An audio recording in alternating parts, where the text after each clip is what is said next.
Hello everyone, welcome to Krishna coaching centre class 11th political theory. और यहाँ पे हम अपना लास्ट चैप्टर देख रहे हैं डेवलपमेंट। अब डेवलपमेंट में हमने काफ़ी सारी चीज़ें देखी, but here our topic is alternative conceptions of development. कि जी एक तो बेसिक कंसेप्ट है, बट कुछ ऑल्टरनेटिव कंसेप्ट भी हो सकते हैं जिससे हम डेवलपमेंट को बढ़ावा दे सकते हैं। जैसे in the preceding sections we have discussed कुछ limitations of model of development जो अब तक परस्यू हो रहा है। So there have been huge cost, चाहे वो ह्यूमन हो या इन्वायरमेंटल हो, दोनों तरीके से हम कॉस्ट चुका रहे हैं। किसकी? जो डेवलपमेंट की वजह से। सो of development policies and the cost and benefit of development, वो क्या है? वो अनइक्वली डिस्ट्रीब्यूटेड है। यानी कि हमने बेसिकली क्या देखा कि जो अमीर लोग हैं उनको डेवलपमेंट से ज़्यादा फायदा हो रहा है as compare to the poor people. So further जो स्ट्रैटेजीज रही है डेवलपमेंट की, जो कि मोस्ट ऑफ द कंट्रीज में रही हैं, they have been top down, that is selection of development priorities and strategies. And जो एक्चुअल इम्प्लीमेंटेशन ऑफ प्रोजेक्ट है, it was generally decided by higher level of political leadership and bureaucracy. जी जो एक तरीके से टॉप लेवल पे लोग बैठे हैं वही काम कर रहे हैं और बेसिकली उन्हीं के लिए वो काम हो रहा है। So there was often little consultation with the real people, जो सच में पीपल इन्वॉल्व हैं उनसे रियल डिस्कशन तो कभी किया ही नहीं गया, या किया गया तो सिर्फ नाम मात्र में। So neither was this experience, और ना ही ये knowledge acquire over centuries utilize, nor were their interest taken into account. तो जहाँ पे आप ये डेवलपमेंट, सो कॉल्ड डेवलपमेंट कर रहे हो, एटलीस्ट वहाँ के लोगों से पूछना चाहिए। भाई आप बोल रहे हो कि हमें इस गांव में डैम बनाना है, आपने कंसेंसस लिया उस गांव के लोगों का? आपने नहीं लिया। ठीक है, डेवलपमेंट के लिए वो चीज़ें ज़रूरी हैं, लेकिन बहुत सारी चीज़ें हैं जिसमें आपको लोगों का ध्यान भी रखना पड़ेगा ना। So this was as true of democratic countries as the dictatorial one. तो जी ये चीज़ डिक्टेटरशिप वाली कंट्रीज में तो हो ही रही थी, बट साथ साथ जो सो कॉल्ड डेमोक्रेसीज हैं उसमें भी डेमोक्रेसी जैसा कुछ लग ही नहीं रहा था डेवलपमेंट प्रोजेक्ट्स में। This was beyond the reach of common people. उनसे जो था उनका पार्ट ऑलमोस्ट निग्लेजिबल था। So development does become a process designed and implemented by ruling sections in the country and those who have also been the major beneficiary of development project. So इसको क्या किया? This has underscored the need to think of alternative way of understanding. So समय के साथ साथ जो था लोग रियलाइज करने लगे, लोगों में समझ आने लग गई। एंड जब हमने देखा कि इससे हमारे सच में इन्वायरमेंट को भी बहुत नुकसान हो रहा है, then we have shifted to next source, that is sustainable type of development. अब देखिए सस्टेनेबल डेवलपमेंट बेसिकली चीज क्या है, कंसेप्ट क्या है? कि एक तरीके से सारे रिसोर्सेज का आप यूज करो, ठीक है, बट वो इतने अच्छे तरीके से आप यूज करो कि फ्यूचर जनरेशंस के लिए वो बच जाए। ऐसा ना हो कि वो फ्यूचर जनरेशन के लिए बचे ही ना। So smart use of resource होना यहाँ पे बहुत ज्यादा जरूरी था। So issue of rights, equality, freedom, justice and democracy, it have been raised in this process. In this section हम एग्जामिन करेंगे कि how these concepts जो थे वो नए मीनिंग दिए इन्होंने डेवलपमेंट के प्रोसेस को। सबसे पहले राइट क्लेम्स। क्लेम का मतलब क्या होता है? कि कोई चीज को आप देख के कहो कि हाँ चीज ये मेरी है, आप क्लेम कर सकते हो। सो राइट क्लेम्स, सही क्लेम्स, किस डायरेक्शन में हम जा रहे हैं, लेट्स सी।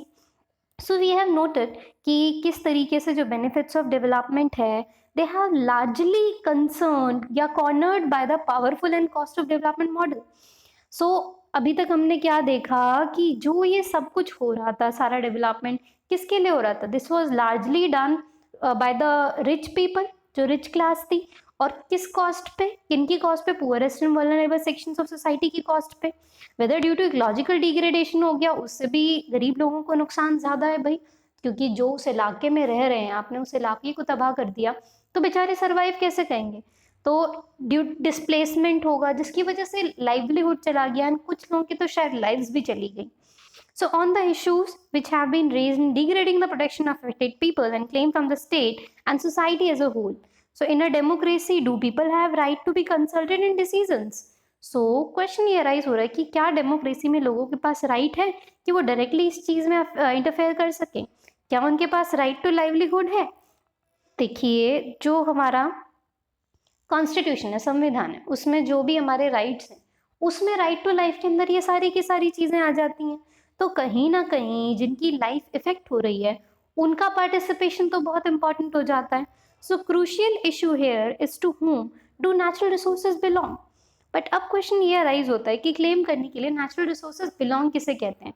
अब अगर कोई जंगल है, वहाँ कोई ट्राइबल पार्टी रह रही है, ट्राइबल कम्युनिटी रह रही है, और वो बोले कि ये जंगल हमारा है, तो क्या वो जंगल सच में उनका है, या वो जंगल गवर्नमेंट का है, या वो जंगल उसका है जिसको गवर्नमेंट ने वो बेच दिया है. So is it the local community, state, या किस तरीके की सारी ये चीजें हैं. तो इन सब पे हमेशा नेगोशिएशंस वगैरह चलते रहते हैं.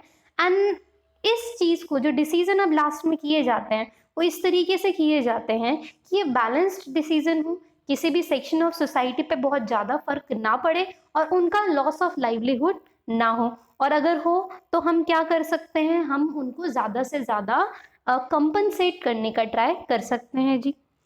तो कुछ चेंजेस. अब डेमोक्रेटिक पार्टिसिपेशन का क्या मतलब है कि जैसे डेमोक्रेसी में होता है ना सब लोगों का पार्टिसिपेशन, सो ऐसे ही डेमोक्रेटिक पार्टिसिपेशन में कि सब लोग पार्टिसिपेट कर सके जो बेसिक डिसीजन मेकिंग है. So how many times you have been told that you must do something, say obey your parents और teachers for your own good. So देखिए कई बार हमें बोला जाता है कि अपने पेरेंट्स की कद्र करिए, अपने टीचर्स की रिस्पेक्ट करिए अपने भले के लिए. And have you felt like saying that if it is good for me please let me decide that my self. But अगर ये सब कुछ मेरे भले के लिए तो भैया मुझे डिसाइड करने दो ना कि मेरे भले के लिए क्या है, तुम क्यों जबरदस्ती ऐसे बीच में बोल रहे हो. ऐसा थॉट होता है लोगों का भाई. सो the distinction between democracy and dictatorship is that in a democracy, conflicts over resources or different visions of the good's life are resolved through debate and respect for the rights of all. These cannot be imposed from above.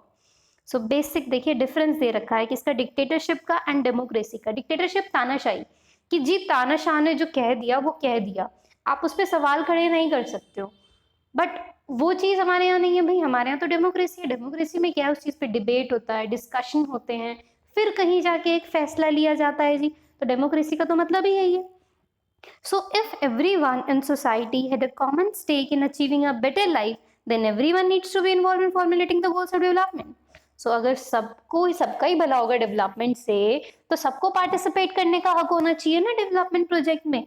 So there is a difference between following a plan made by others and sharing the formation in the plan. Firstly, even if others make plan with the best intention, they are likely to be less aware than you with the specific needs. अब देखो मान लो वही मैंने tribal community की बात करी जो जंगलों में रहता था. तो जिसने मान लो प्लानिंग करी कि हाँ ठीक है हम ट्राइबल कम्युनिटी को शहर में शिफ्ट कर देंगे, उनको जॉब दे देंगे, उनका घर बसा के देंगे, तो उन्होंने तो ये काम कर दिया ठीक है जी. लेकिन वो ट्राइबल कम्युनिटी की नीड्स को कैसे समझेंगे. अब उन्होंने मान लो बोला कि जॉब दे देंगे, लेकिन ट्राइबल कम्युनिटी को तो वो सारे काम करने ही नहीं आते. जिस इंडस्ट्री में जिस सेक्टर में आप उन्हें डालना चाह रहे हो, उनका लाइफ तो अलग तरीके से है ना, वो तो कहीं और अडेप्ट है. प्लस आप ये देखिए शहरों के बीच में पॉल्यूशन इतना है, जंगल के बीच में रहना है, शहर के बीच में रहना, तो उन्हें कई सारी बीमारियां लग सकती हैं. They are very much prone to diseases. तो ये चीजें समझेगा कौन कि उनकी जरूरत क्या है, वो लोग खुद समझेंगे जी. सो इसीलिए जरूरी हो जाता है उन लोगों का पार्टिसिपेशन करवाना भी, या उनके किसी रिप्रेजेंटेटिव का पार्टिसिपेशन करवाना.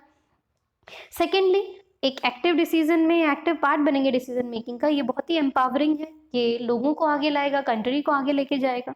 सो both democracy and development they are concern with realizing the common good, कि जी आप कॉमन गुड समझो और फिर उस हिसाब से वर्क करो. So by what process can the common good be defined. So लेकिन कॉमन गुड होता क्या है. डेमोक्रेटिक कंट्रीज में जो राइट ऑफ पीपल है to participate in decision making उसको बहुत एम्फेसाइज किया जाता है. So one of the ways which has been suggested to ensure participation is to allow local decision making bodies to take decision. So हमने देखा है अब हमारे डेमोक्रेसी में या हमारे कॉन्स्टिट्यूशन में जहाँ पे भी शेड्यूल एरियाज वगैरह है ना, तो उनका जो काम करने का तरीका है या उनका जो गवर्नमेंट फॉर्मेशन है वो नॉर्मल स्टेट से अलग किया जाता है. जो भी हमारा ट्राइबल स्टेट है, इसका बेसिक रीज़न क्या है कि वहाँ पे जो लोकल गवर्नमेंट में लोग हैं वो क्या करेंगे, वो ज़्यादा समझते हैं लोकल नीड्स को, तो वो रिप्रेजेंट अच्छे तरीके से कर पाएंगे जो डिमांड्स है उस कम्युनिटी की. तो हमने यही सोच के ये सारी चीज़ें हमारे कॉन्स्टिट्यूशन ने उनको दी कि उन लोगों के विचार या उन लोगों की जो भी इच्छाएं हैं वो ठीक तरीके से रिप्रेजेंट होना बहुत ज़्यादा ज़रूरी है. So on the one hand it is argued that people have to be consulted on issues which most affect them, and it should be possible to reject project which can adversely affect the community. So पहले क्या हुआ करता था कि decision अपने हिसाब से लिए जाते थे, बट अब कहीं ना कहीं उनका पॉइंट ऑफ व्यू भी इसमें इनकलकेट करने की कोशिश की जाती है.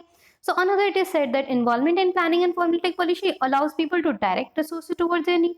अब देखिए इसमें भी कई सारे मुद्दे उठते हैं कि जी अगर आपने बार बार सब लोगों की डिमांड आप सुनने पे आओ तो कंट्री का डेवलपमेंट ही नहीं हो पाएगा. पर फेवर में डिमांड क्या कहते हैं कि नहीं, उनके एम्पावरमेंट के लिए वो भी कंट्री के सिटीजन हैं, तो ये सब चीज़ें बहुत ज़रूरी हो जाती है. So when a road must be laid, what should be the route of the metro or local buses, where a park or school should be located, whether a village needs to check dam or an internet cafe should be the decision which must be taken by them.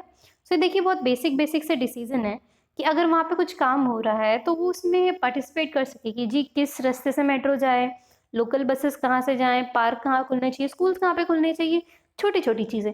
इससे क्या होगा कि बहुत ही structured planning करने में मदद मिल सकती है, प्लस एम्पावरमेंट होगा उन लोगों का जो लोग बहुत टाइम से पिछड़े हुए हैं.